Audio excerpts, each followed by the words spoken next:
Now, by the time he give her store, she's 19. So we're talking about 10 bands a week at 19 years old.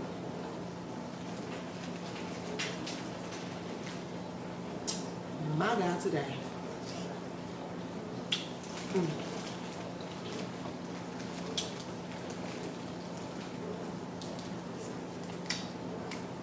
Hey you guys, and welcome back to my channel. Today I am eating Dungeness crab, corn, shrimp, crawfish. This is from Top Crab with their special seasoning. Oh, we got potatoes in here too. And of course, I am talking about a true crime.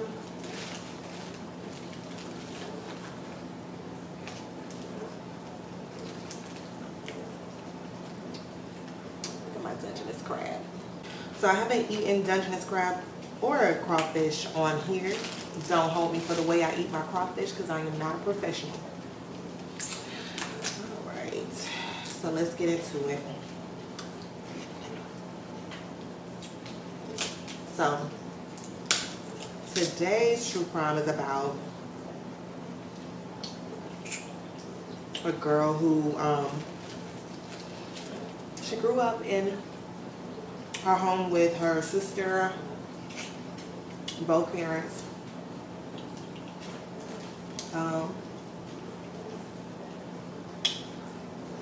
Really sweet girl growing up. She went through a lot of the normal things that you go through as a teenager. In school with kids, you know, bullying and, you know, giving her a hard time while she was in school.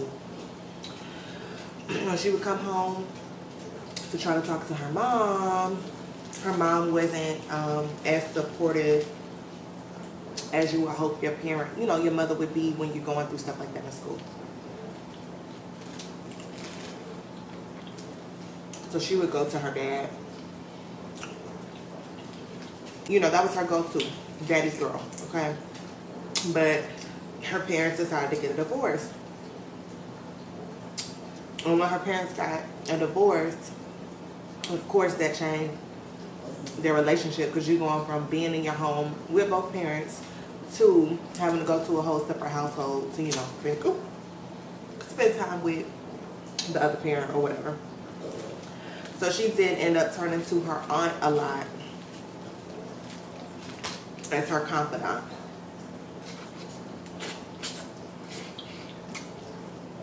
So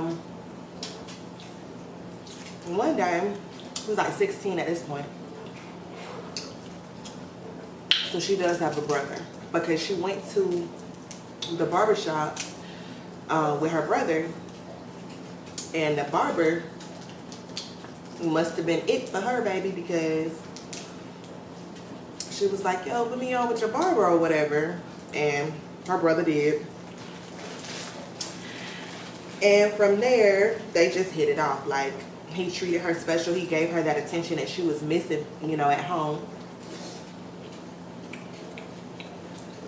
Taking care of her, buying her nice things, showing her, you know, I wanna be your man. So, cool.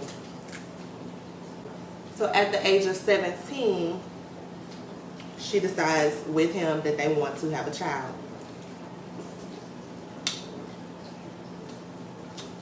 So she gonna get pregnant. And, you know, he a barber, so ends ain't meeting to where they need to meet. So they realizing, okay, you're gonna have to get a job, ma'am, to help support us.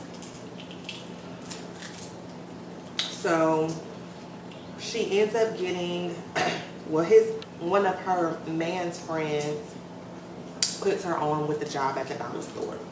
She didn't want to do it. The dollar store ain't paying no money. That's not my vibe. But she does it. Hires her on the spot. Cool. After a few days, they're like, okay, girl, you're doing a thing. We're going to move you to the back. And she said the back is like, mind you, this is a dollar store. Tinted windows, like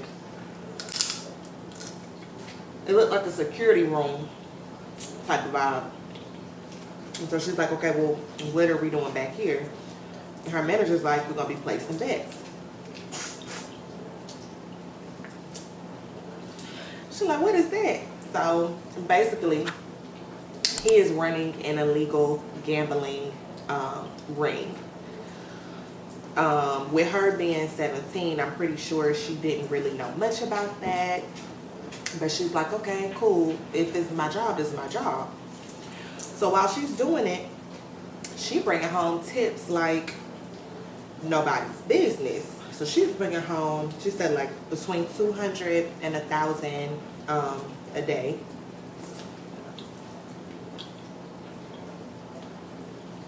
That's pretty nice money for a dollar store. Okay. So she's set up. They ain't really too much worried about how they gonna take care of the baby. Because she's now making pretty good money. Now,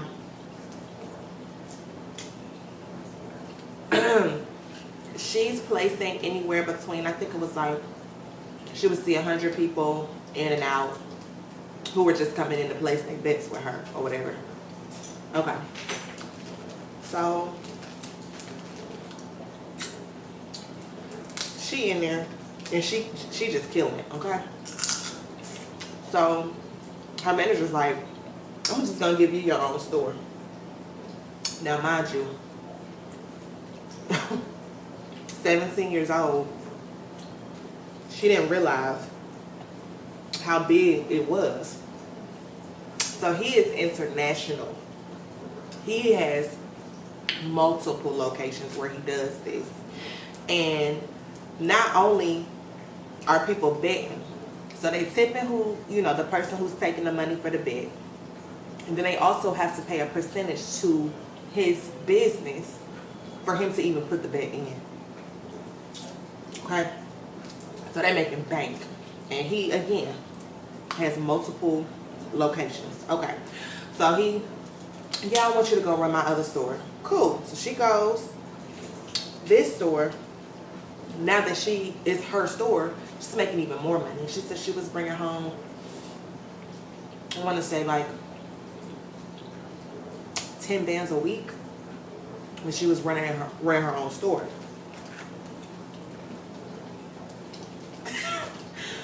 Wow. Okay. Imagine going somewhere with the intentions to just make enough money to feed your family and to make sure your child has the things that they need, to basically you doing better than, you know, people who have an established life. Okay. Now by the time he give her store, she's 19. So we're talking about 10 bands a week at 19 years old.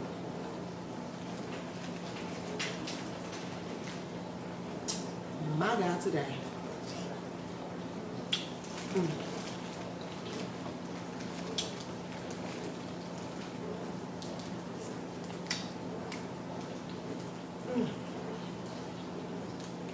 Okay, so she running her store. She's doing, you know, she in there killing it, okay? And she started hearing around that the building that she's running now has been raided before.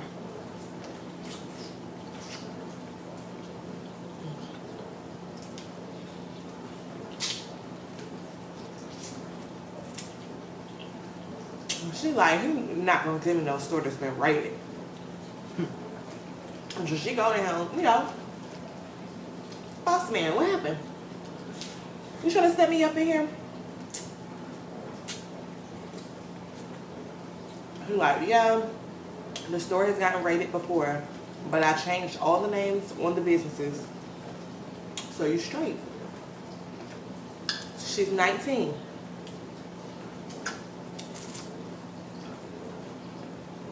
She's like, okay. She go back to work, continues doing what she's doing. Feds must be hot on their trail because boom, his shop started to get raided.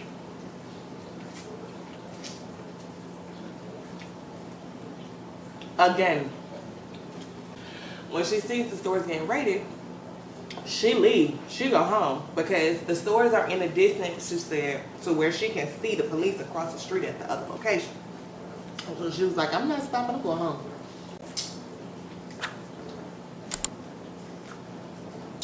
She finally gets to holding him. This man is out the country. He's gone. Y'all not taking him down?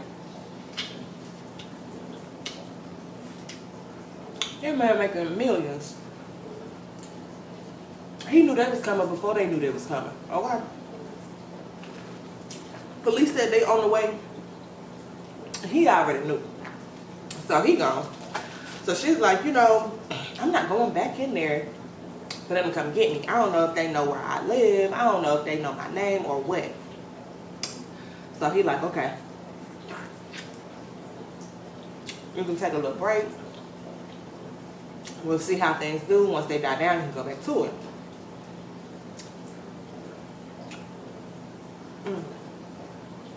So a week passes by. And he's like, all right, girl. It's on you. Like, you got to get back to work. Like, all the other shops got raided. We need to have that money coming in. So she finally, you know, goes back or whatever. And business is booming. Okay? Because all his other locations are closed. Customers still need to make their money. They trying to bet. They trying to gamble. So, money rolling in, money rolling in. Okay? Everybody sees that they making a lot of money over there. So she she decides to start acting like she's taking like money out of the building like every day. Like she'll take like duffel bags to make it seem like they're not keeping the cash, because it's a cash business. There is no credit involved, and so she's trying to make it seem like they just taking the cash out. Okay, no. These fellas ain't stupid. So she pulled up in the morning, about to make her check. No, ma'am. The boys outside. Open the door. No, I'm not opening the door. She looking around in the parking lot. Ain't nobody there to save her. Baby, just open the door. So she opened the door. And these folks try to steal their buddy, okay? They knocked her upside the head. When she come to, they get what they came for. So the security guard that worked for them, where he was when she was opening the store, no idea. Tries to say, oh, it was an inside job. And she's like, I'm leaking from my head. And they got cameras, mind you. So they checked the cameras and he like, no, it wasn't her. They searched her car and everything for the money. So she got mad. She sent an anonymous tip, y'all, about the place or whatever. And she never went back. So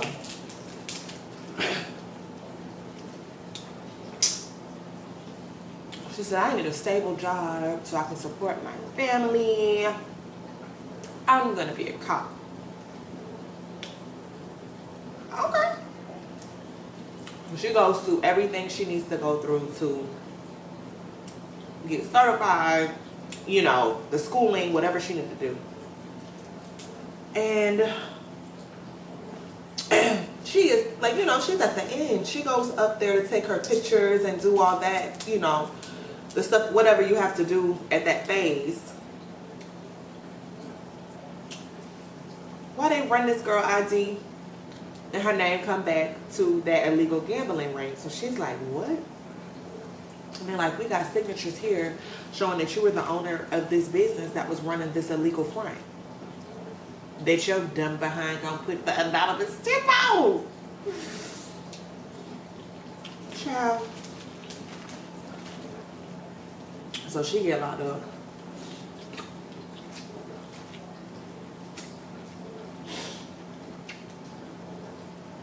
Okay.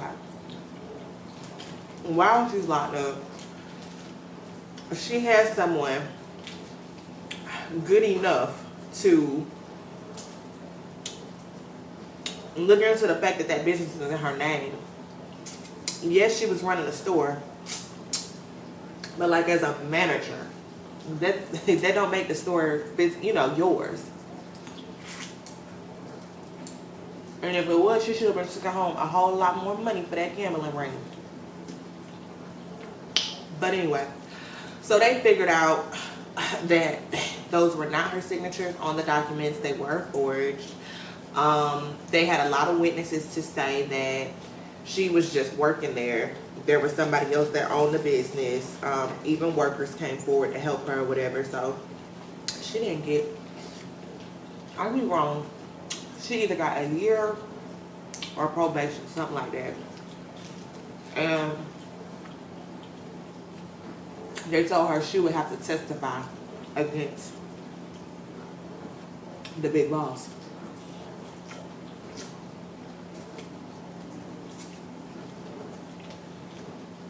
Baby, one thing about the big boss, he ain't nowhere to be found.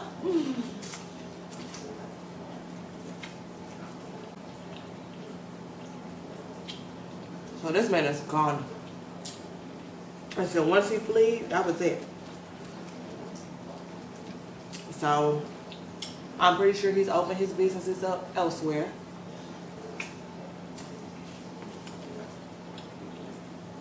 And whatever his name was, probably wasn't even his name. You know what I'm saying? Because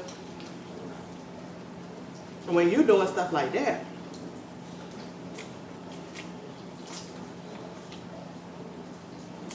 you gotta be smart.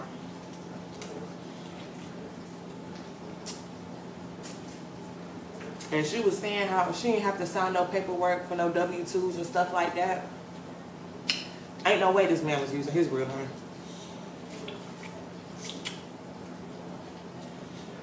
And her man,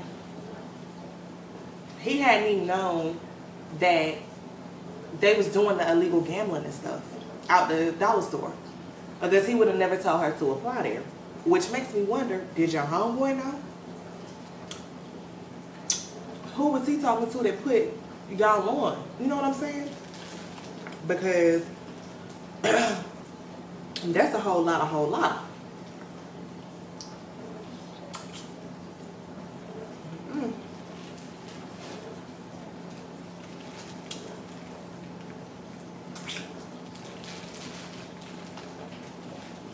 And I mean, I can understand her being upset about them trying to say that she was the one stealing the money, but baby, them folks took care of you and your family for a long time. So let's put our childish ways to the side and get to this coin. But they first tried to try her for a felony for the case, but they lowered it down to a misdemeanor, of course, because it was proven that there's no way that she could have been doing all this stuff by herself.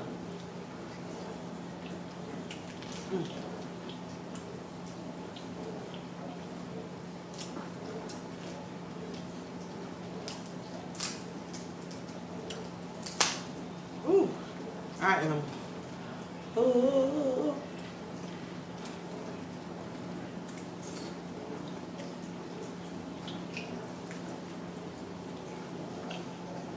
But these true crime stories be crazy. And this is my true crime. They don't be having nothing where people, that I've seen, where people are unalived or anything like that. But these people be committing some crimes and be making a whole lot of money. A whole lot of money. And what I like about it is, most of the time, or the ones that I've seen, when they do get out, they try to do something that helps other people, you know, like actually work in something that benefits others.